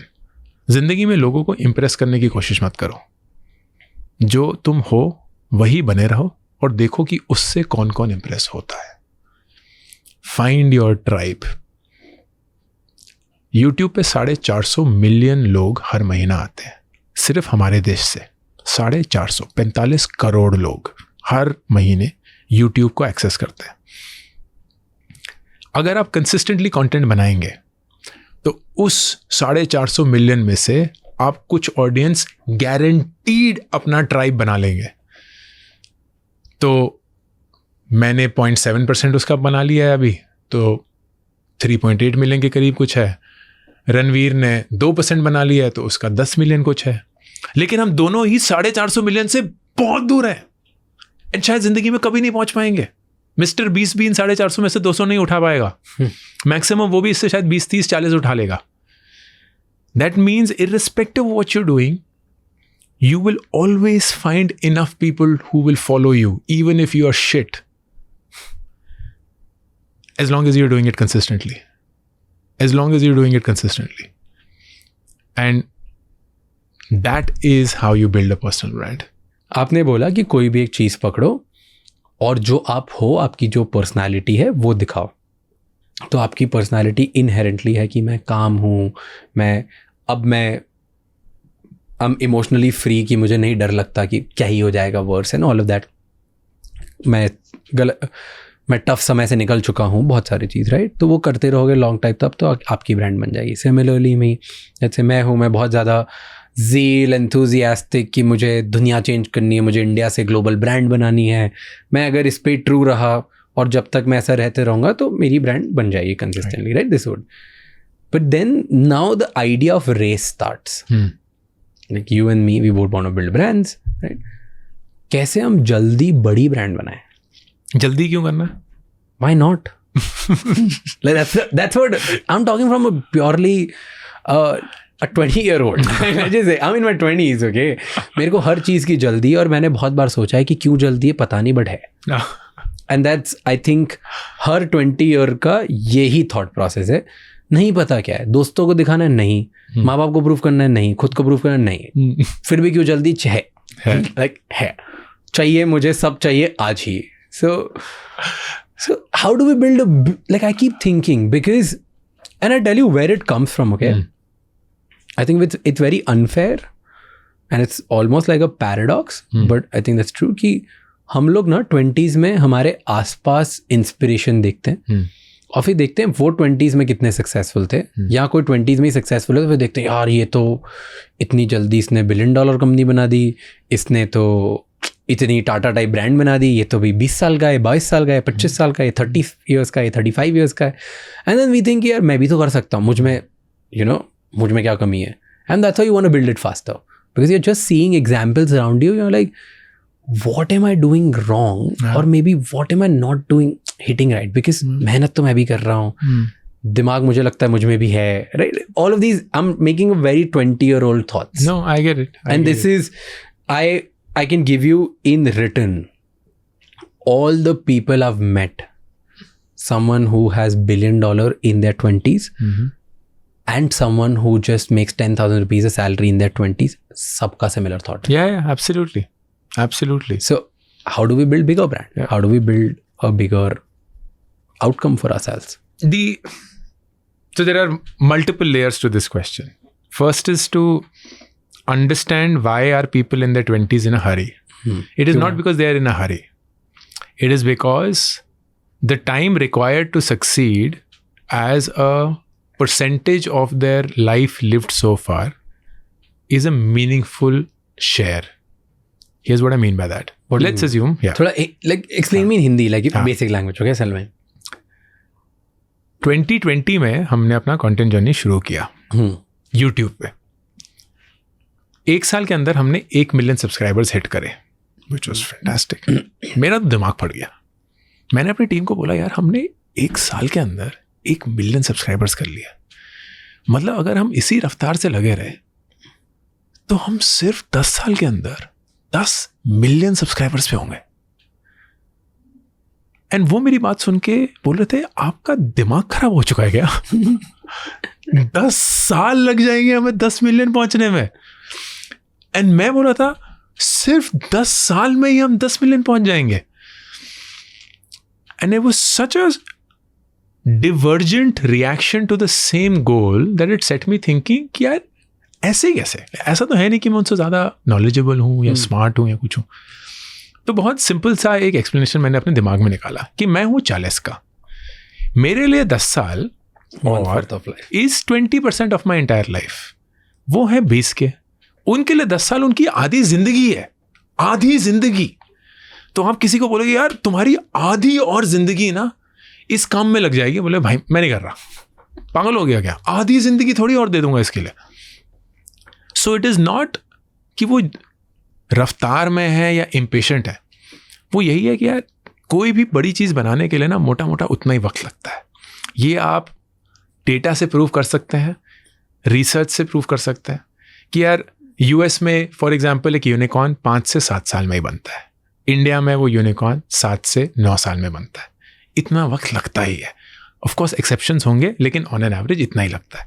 अगर इतना ही लगता है तो फ़र्क सिर्फ ये है कि जो 18 साल पे शुरू करते हैं ना, उन्हें ये डेटा पता ही नहीं था, इसीलिए उन्होंने शुरू भी किया। क्योंकि किसी भी 18 साल को अगर बोलोगे ना कि ब्रो 9 साल लग जाएंगे यूनिकॉर्न बनने में, बोले मैं नहीं कर रहा हूँ, मैं ना मैकेंजी जा रहा हूँ, ज़्यादा अच्छा तरीका है।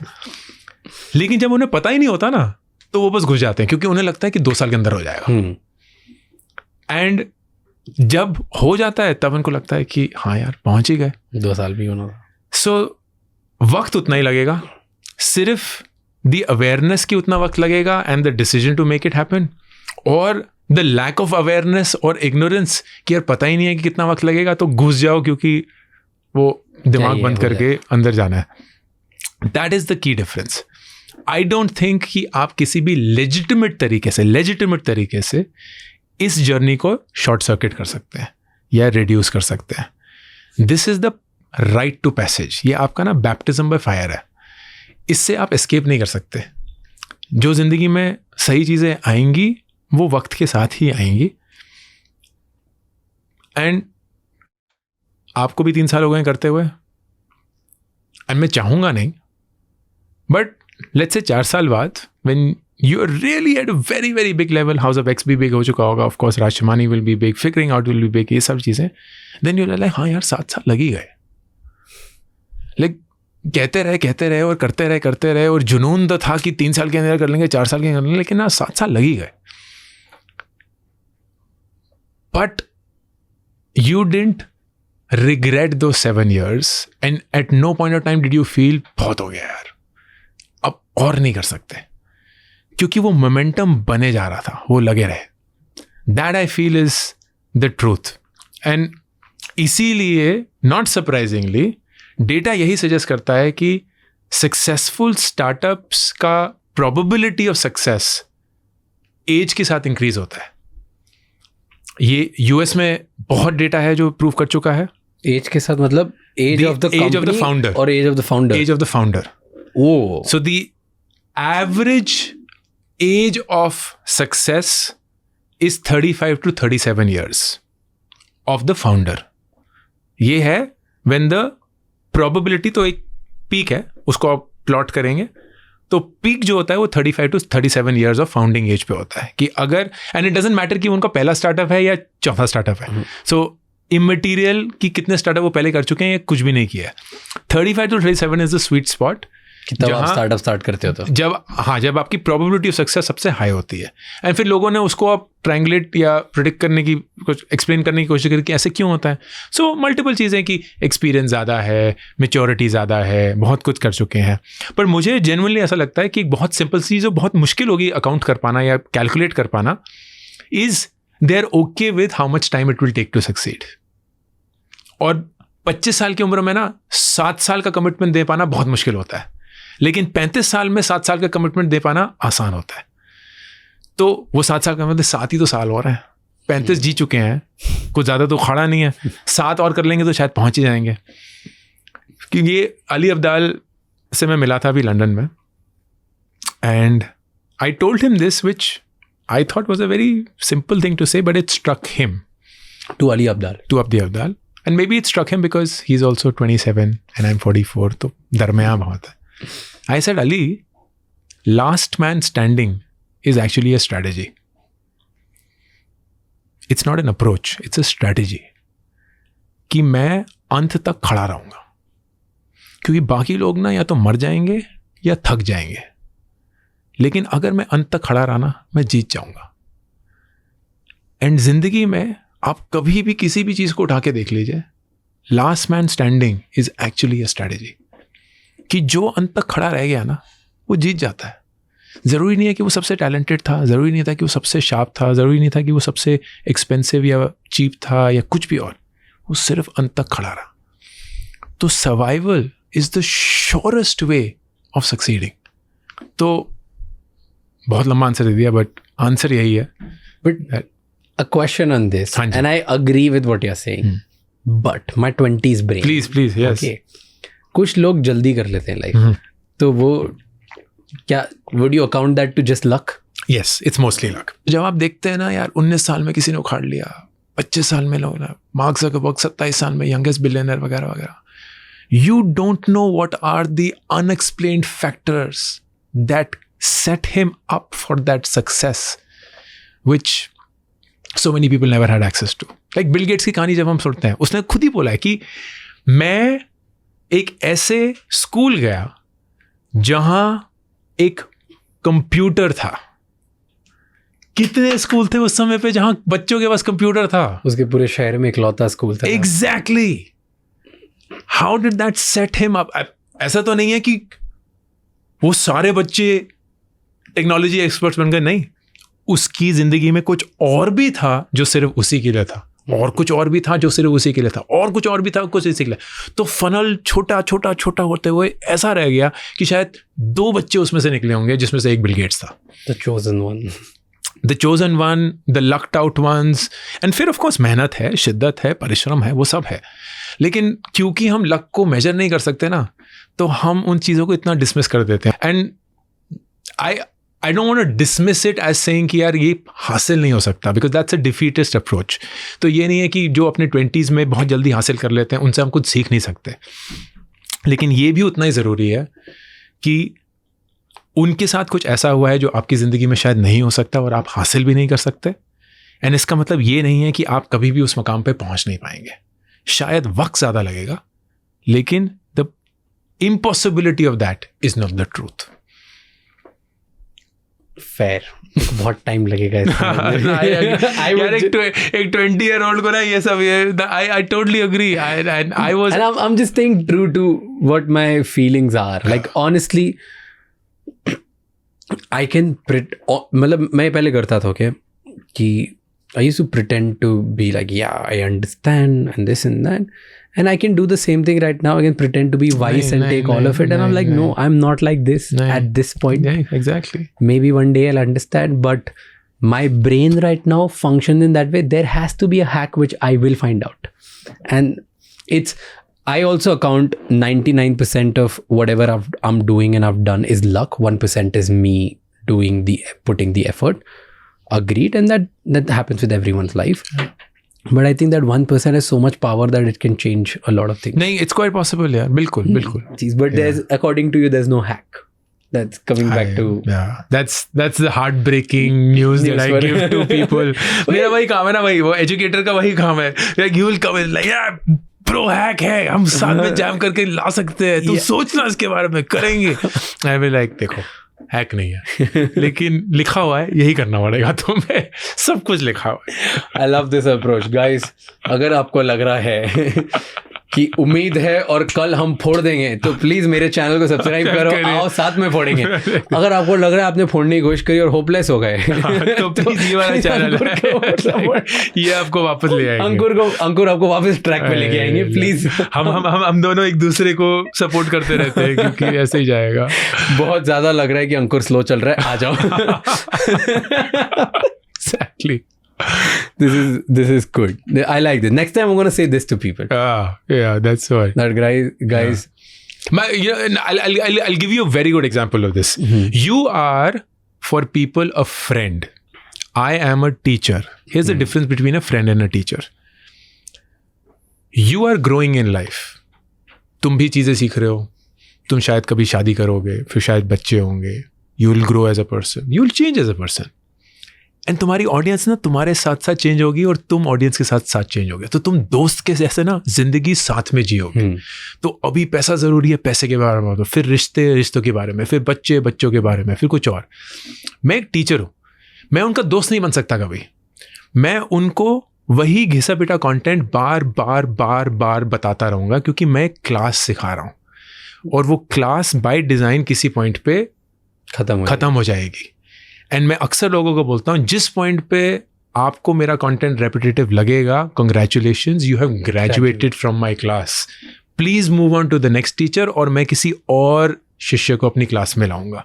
मैं आपका दोस्त नहीं बन सकता, रणवीर आपका दोस्त बन सकता है, तन्मय बन सकता है, राज बन सकता है, क्योंकि वो हम उम्र हैं और वो साथ साथ आपके साथ बढ़ेंगे। कंटेंट भी बदलेगा। लाइक रणवीर का कंटेंट पहले क्या होता था, ये बाइसेप्स बना लो, ये सब कर ले, अब स्पिरिचुअलिटी, कल कुछ और हो जाएगा, वो होगा। Yours was angry young man, now this loving beautiful, like exactly. You will also mature as you grow in life. तो people will grow with you and you will grow with people. ये fundamental difference है। In content I always say there 3 roles. You can either be a friend or an entertainer or a teacher. And it is most important कि आप choose करेंगे इन 3 में से कौन सा role आपको अदा करना है। और फिर जब आप ये लॉन्ग टाइम तक करते रहोगे तो people will exactly because the challenge becomes कि लोग फ्रेंड से एंटरटेनर बन जाते हैं या फ्रेंड से टीचर बन जाते हैं या टीचर से फ्रेंड बनने की कोशिश करते हैं। वो नहीं चल सकता। सो आई से कंटेंट के 3 C's होते हैं। Talk about the 3 C's of content creation. There is copy, curate and create. Early on you should 60% copy, 30% curate, and only 10% create. And as you progress, this ratio should completely change. तो copy का मतलब क्या है? मैं राज के पास जाऊंगा, उसका content consume करूंगा, बोलूंगा अब इसको मैं अपने ढंग से कैसे बोल सकता हूँ, या व्हाट आई ऑफन डू, मैं इंग्लिश कंटेंट पिक करूंगा एंड उसको बोलूंगा कि मैं हिंदी जनता के लिए या देसी जनता के लिए कैसे बना सकता हूँ. So that's कॉपिंग. क्यूरेशन इज़ जो आप बहुत अच्छे से करते हैं कि यार मैंने 4 लोगों से या 4 किताबों से या 4 मूवीज से या 4 इससे ये इन्फॉर्मेशन गैदर करी है आपके लिए, क्योंकि इन्फॉर्मेशन ओवरलोड में आप ये सब सीख नहीं सकते, मैं आपको सिखा रहा हूँ. क्रिएट इज मेरी जिंदगी में ना ये हुआ है, मैंने ये सीखा है, मैंने ये अनुभव किया है. वो सबसे मुश्किल होता है, इसलिए उसको सबसे कम करना चाहिए शुरू में, एंड ज़्यादातर अपना कॉपी और क्यूरेट में फोकस करना चाहिए. So lot of the paralysis that happens with early creators is यार हम कहाँ से क्रिएट करेंगे यार, हमारे पास कहाँ से आएगा कंटेंट. मतलब ब्रो कंटेंट की तो कमी ही नहीं है दुनिया में, आपको कॉपी करना है और बिल्कुल विदाउट शेम कॉपी करना है, and you have to add your own flavour. आपको क्यूरेट करना है because people love that effort you put in to gather thing. बहुत कम आप क्रिएट करिए, एंड जैसे जैसे थोड़ा सा आपका एक्सपीरियंस बनेगा, एक्सपर्टीज बनेगा, आप इस रेशियो को टिल्ट करते रहिए. I love it. I love this, and I have a similar version of doing the content in the same way. So I call it learn, teach, and then opinionate. Okay, so it's like कि मैंने मान लो अंकुर जैसे और 10 लोगों के साथ podcast बनाया, उन लोगों से सीखा. तो जो उन्होंने बोला वो एज इट इज़ मैंने बना दिया, और तुम्हें बता रहा हूँ कि देखो ये इनसे सीख लिया. पर अब मुझे ऐसा लगता है कि यार ये अंकुर वाली बात ना ये सही थी और ये नहीं. So then I am adding my own flavour कि ओके मे बी क्यों ऐसा लगा, देन उसका मैं बैकग्राउंड भी दे देता हूँ कि ओके यार मैंने ये अप्लाई करके देखा.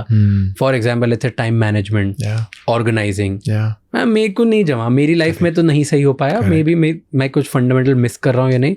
तो मुझे नहीं लगता ये सक्सेसफुल होने का एक ही तरीका है ऑर्गेनाइज करो, नहीं लगता. ये मेरा ओपिनियन है. बिल्कुल right. So then I think then you start building more like a better community also. Because people are waiting for your opinion कि okay चलो तुमने सीखा content सबसे, अब ये बताओ तुमने क्या किया, तुमने अप्लाई किया कि हमें बता रहे हो. Exactly. Like you're telling, you're learning from this. Yes. Okay. Last 2-3 topics we'll touch, क्योंकि हम लोग content creation की बात कर रहे थे, right? And ज्ञान की बात कर रहे थे, advices की बात कर रहे थे, right? So I have a very interesting question. Recently SEBI did this, where now अब आप एडवाइजरी कंटेंट नहीं बना, एडवाइजरी तो पहले भी नहीं बना सकते थे, बट मिलियन से ज़्यादा अगर फॉलोअर्स हैं तो if you are tagged as influencer then तो बिल्कुल भी नहीं कर सकते, which you got a pretty evident tag of influencer, right. मैं तो कभी उस जोन में था नहीं, मुझे इन्फ्लुएंसर टैग मिला नहीं.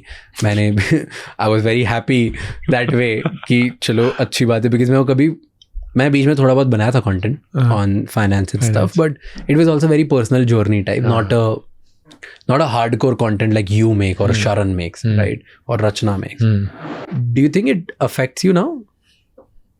It never did and नहीं, still but doesn't. अब जैसे सेबी ने ये करा तो अब कंटेंट स्ट्रेटजी पे कोई फर्क पड़ेगा? बिल्कुल भी नहीं. कुछ भी चेंज नहीं किया। तो 2 or 3 थिंग्स, एक तो मैंने ज़्यादा कभी भी चेस कर रहे हैं, मतलब ज़्यादा आय रख रहे हैं और फिर लोग बोलेंगे कि आप ये एडवाइजरी कंटेंट बना सकते हो नहीं बना सकते whatever। तो एडवाइजरी कंटेंट मेरा कभी था ही नहीं। इट वाज नेवर अबाउट कि आप ये स्टॉक खरीद लो या ये म्यूचुअल फंड खरीद लो, क्योंकि मैं खुद ही इसके बारे में एक्सपर्ट नहीं हूँ, तो फिर मैं कभी इसके बारे में बात भी नहीं करता था। म्यूचुअल फंड्स की तो बातें करते हो, the concept of mutual funds, हाँ, the concept of mutual funds, yes, because I am not endorsing a brand, मैं किसी स्पेसिफिक ब्रांड के बारे में बात नहीं कर रहा हूँ। तो सेबी का गाइडलाइन बहुत क्लियर है कि आप किसी ब्रांड को एंडोर्स नहीं कर सकते, एंड आप किसी को पैसा कहाँ इन्वेस्ट करना है एज अ प्रोडक्ट वो नहीं बता सकते when it comes to stock market.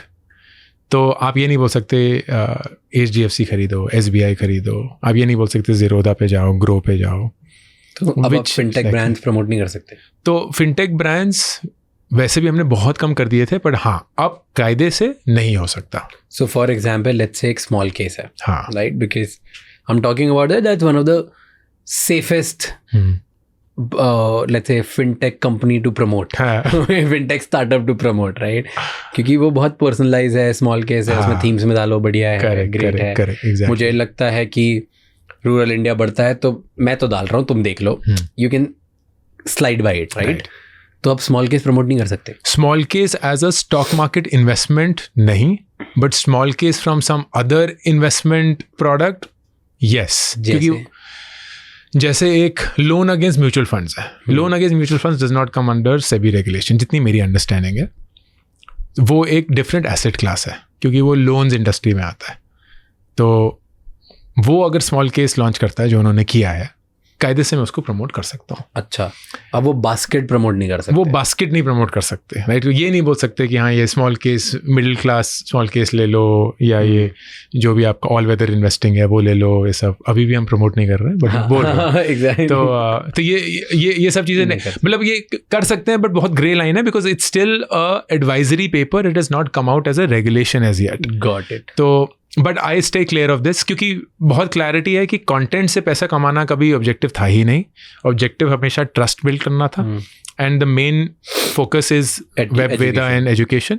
तो उसी पे सारा फोकस है, एंड वहीं सारा गेम भी है। Okay, so you are not concerned much about it. Our business stream is very clear. हमारा dominant nearly 70 to 75% of our content revenue comes from corporate talks and my time in such events and वगैरह, which I really like doing much as Lou है कि public speaking मुझे बहुत पसंद है। मुझे बहुत अच्छा लगता है कि कंपनीज में जाके, कॉलेजेस में जाके वो सब बात करना, ये सब लोगों से इंटरेक्ट करना, and I get paid very handsomely for that, so that makes up for a lot of that money. Brand endorsements were always low, and वो कुछ गिने चुने ब्रांड ही थे जिनके साथ मैं पर्सनली भी काम करता था एज अ कस्टमर, तो उन्हीं को एंडोर्स भी करता था। पर अगर वो चला भी गया तो दैट वाज परफेक्टली फाइन। तो अभी भी मैं उनके बारे में बात करता हूँ ऐसे, लेकिन अब ना ऑलमोस्ट खुल के बात करता हूँ कि लाइक यार मैंने स्मॉल केस लिया हुआ है, मैंने ये IND मनी लिया हुआ है, मैंने ये किया हुआ है, वो किया हुआ है। वो सारे ब्रांड्स जो मैं यूज़ करता हूँ पर्सनली एज अ कस्टमर, उन सब के बारे में वैसे भी बात करता हूँ, लेकिन अब डर के बिना करता हूँ। अच्छा, हाँ, क्योंकि अब पैसे का है ही नहीं, कुछ मनी इन्वॉल्व ही नहीं है, कुछ ट्रांजैक्शन ही नहीं है।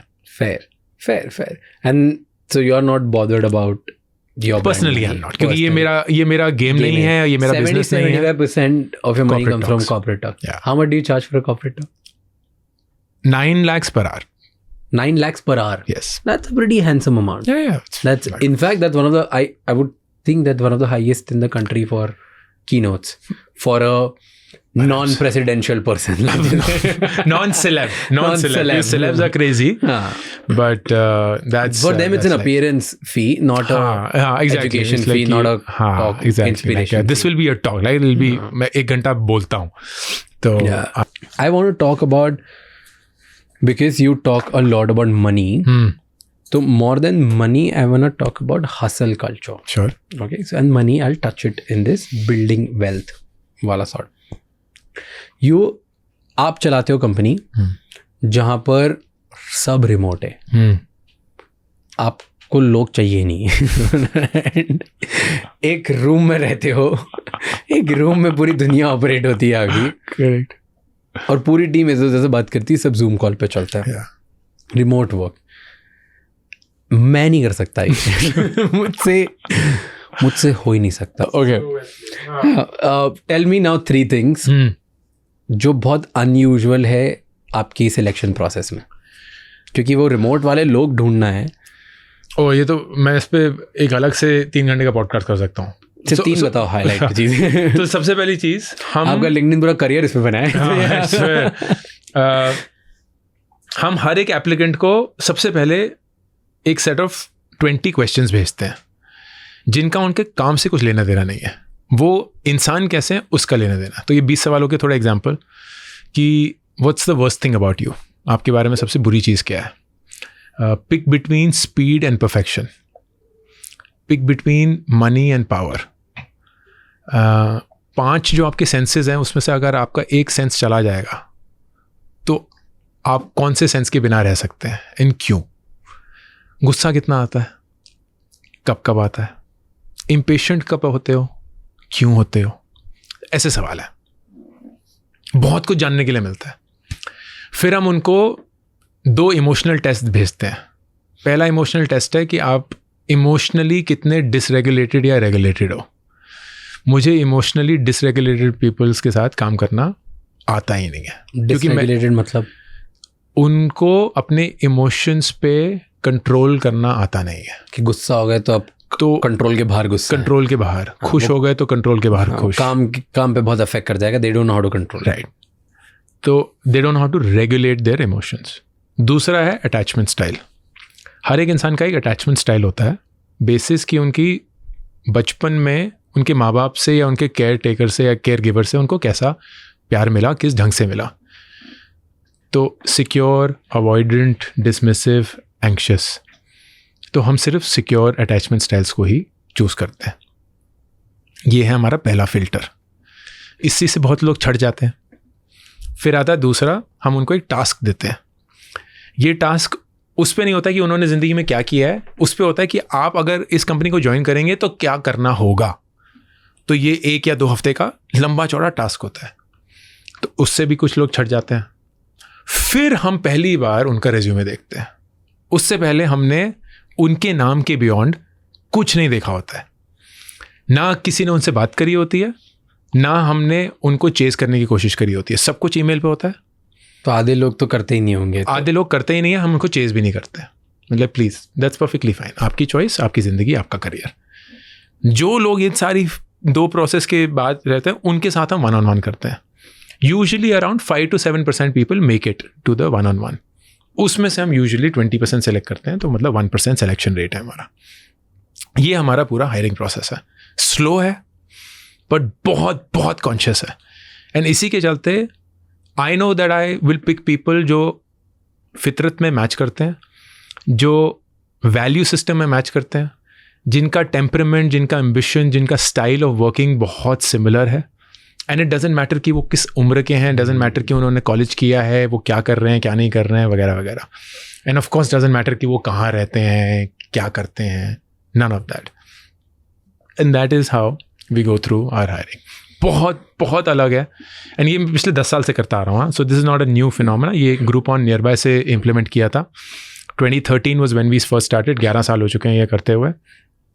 And I have gamed this process to the extent I can conclusively say कि मैं इस देश में handful of top recruiters हूँ when it comes to recruiting the right kind of people with the right judgment.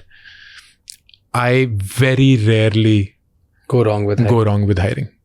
क्योंकि I never hire in doubt. कोई like शक को explain भी नहीं करना पड़ेगा आपको. क्या आपको इस इंसान पे शक है, या कुछ है जो फिट नहीं हो रहा है, कुछ है जो वाइब चेक नहीं आ रही है. हाँ यार, समझा पाओगे? नहीं, कोई फर्क नहीं पड़ता. रिजेक्ट. सोचना ही नहीं है, लोड ही नहीं लेना है.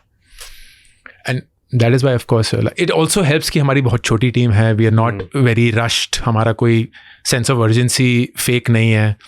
तो बहुत ज़्यादा फास्ट वो नहीं है, करना ही नहीं है. किसी को आंसर ही नहीं करना है. कोई वीसी तो है नहीं.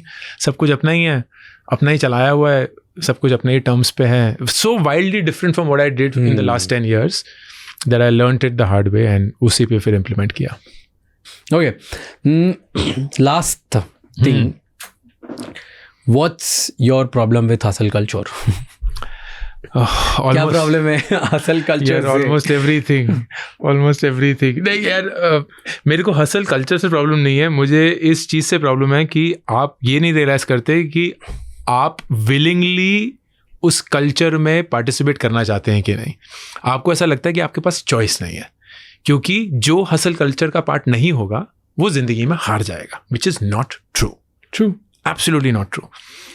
लेकिन the entire world is designed कि ब्रो अगर तू हसल कल्चर का पार्ट नहीं है तो तू साइड हो जा, कुछ नहीं हो पाएगा तेरा लाइफ में, क्योंकि दो ही चॉइसेस हैं, या तो हसल कल्चर का पार्ट बन के सक्सीड करो या फेलियर बनो. दैट इज द प्रॉब्लम, क्योंकि बहुत लोग बिल्ट ही नहीं है हसल कल्चर को सस्टेन कर पाने के लिए. नहीं है लोगों में वो mental capacity, physical capacity, emotional capacity, mental capacity नहीं है. And people then just break not just in the moment, they shatter.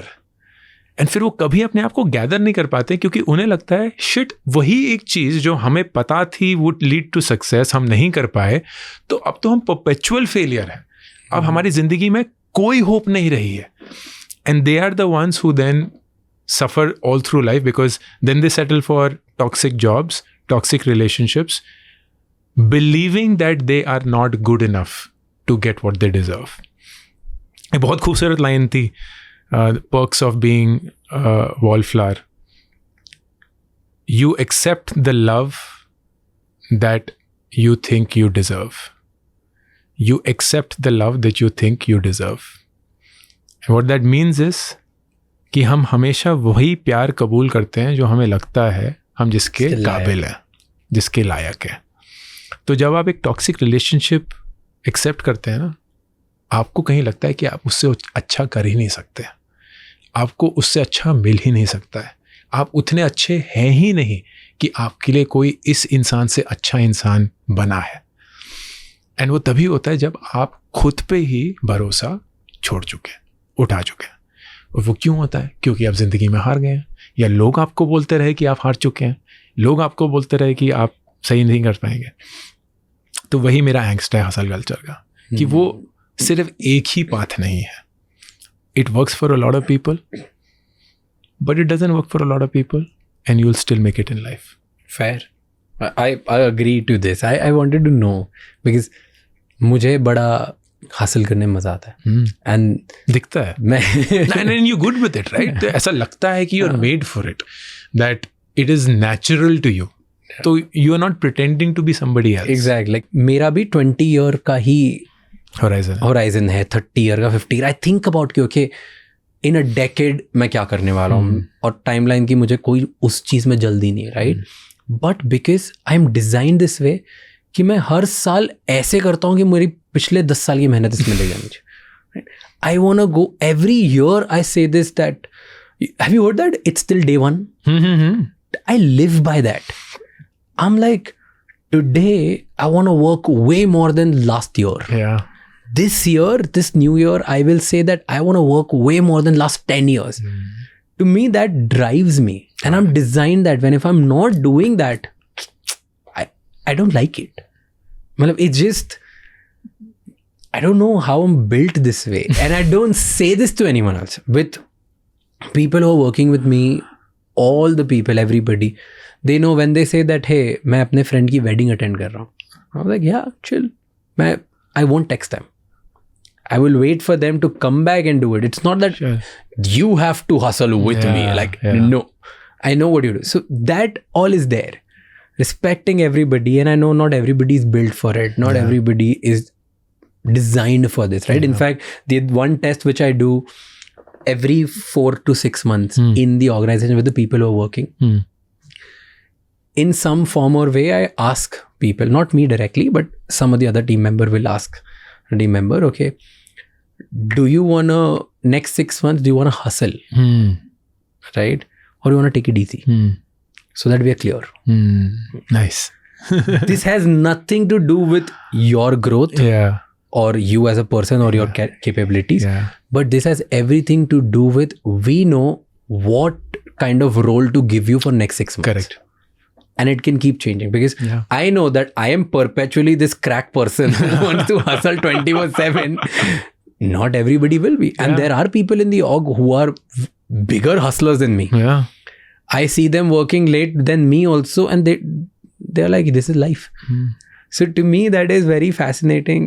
Ki, yeah, matlab I think you attract the same kind of people. Yeah, you do. You do attract. Like if you're this very hustle 24/7 on kind of person, and you're just driven so much that you want to achieve things and change the world kind of thing, because you're in your own illusion and you want to do it, you attract those people and you keep doing it. So timeline का problem नहीं है. 10 साल 20 साल 50 साल का problem नहीं है.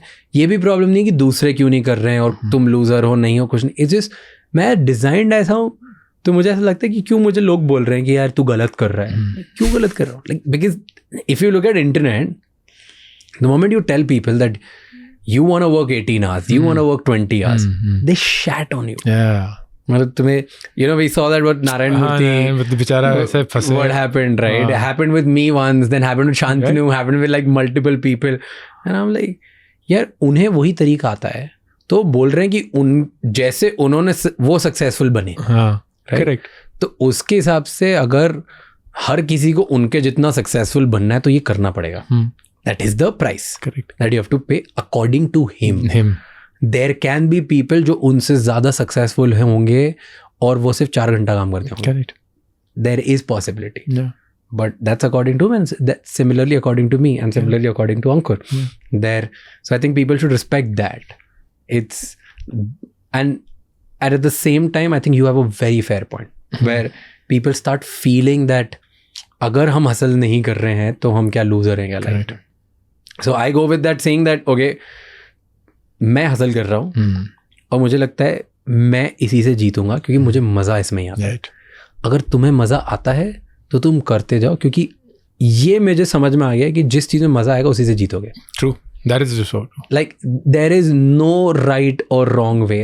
There is no Bezos still day one or Elon Musk get obsessed way or Warren Buffett. There are multiple ways. हर कोई बना है. वॉरेन बफेट नहीं करता इतना काम, चिल करता है वो, राइट. वो रिस्पेक्ट करता है लोगों की. स्टीव जॉब्स वो गालियाँ देता है और दिन भर काम करता है. तो स्टीव जॉब्स वे भी है, वॉरेन बफेट वे भी है.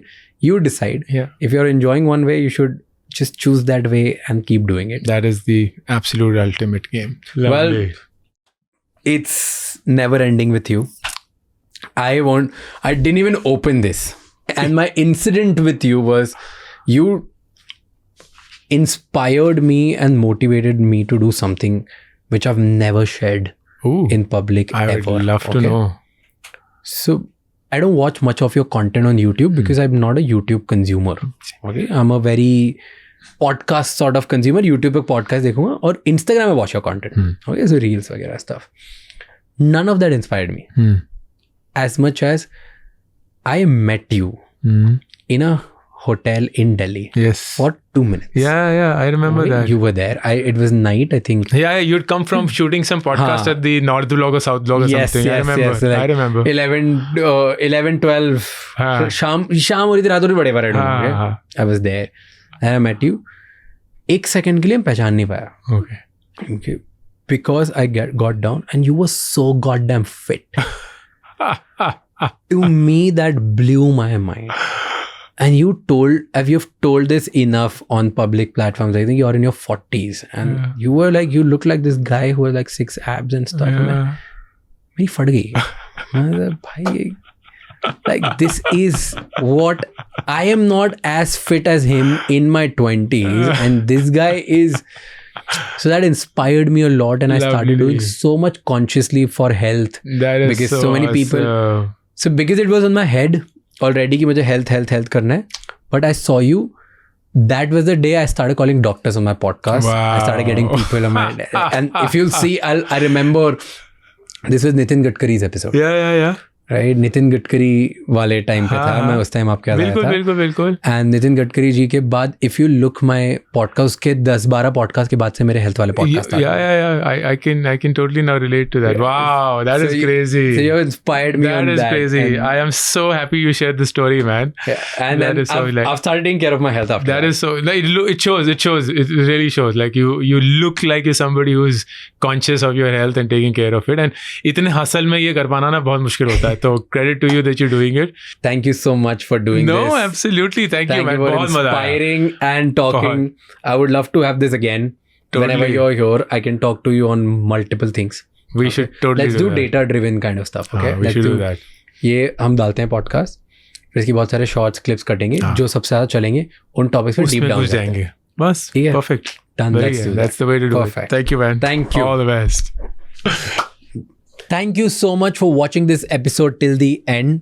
प्लीज़ मुझे बताओ कि इस एपिसोड में आपको क्या कमी लगी. आप मुझे फीडबैक दो, क्योंकि आप फीडबैक दोगे तो मैं इसे और बेहतर पॉडकास्ट बना पाऊंगा आपके लिए. लेट मी नो कि आप कौन से गेस्ट हैं जो देखना चाहते हैं, कौन से क्वेश्चंस हैं और कौन से टॉपिक्स हैं जो आप चाहते हैं जिनको मैं अंडरस्टैंड करूं और आपके सामने लेके आऊं. कमेंट्स में मुझे प्लीज़ बताना. And before you go, share this episode with one person, क्योंकि एक conversation can bring amazing change in someone's life. And एक इंसान चेंज होगा तो वहाँ से कंट्री की ग्रोथ चेंज होना स्टार्ट होती है. Until next time, keep figuring out. Don't forget to subscribe this channel.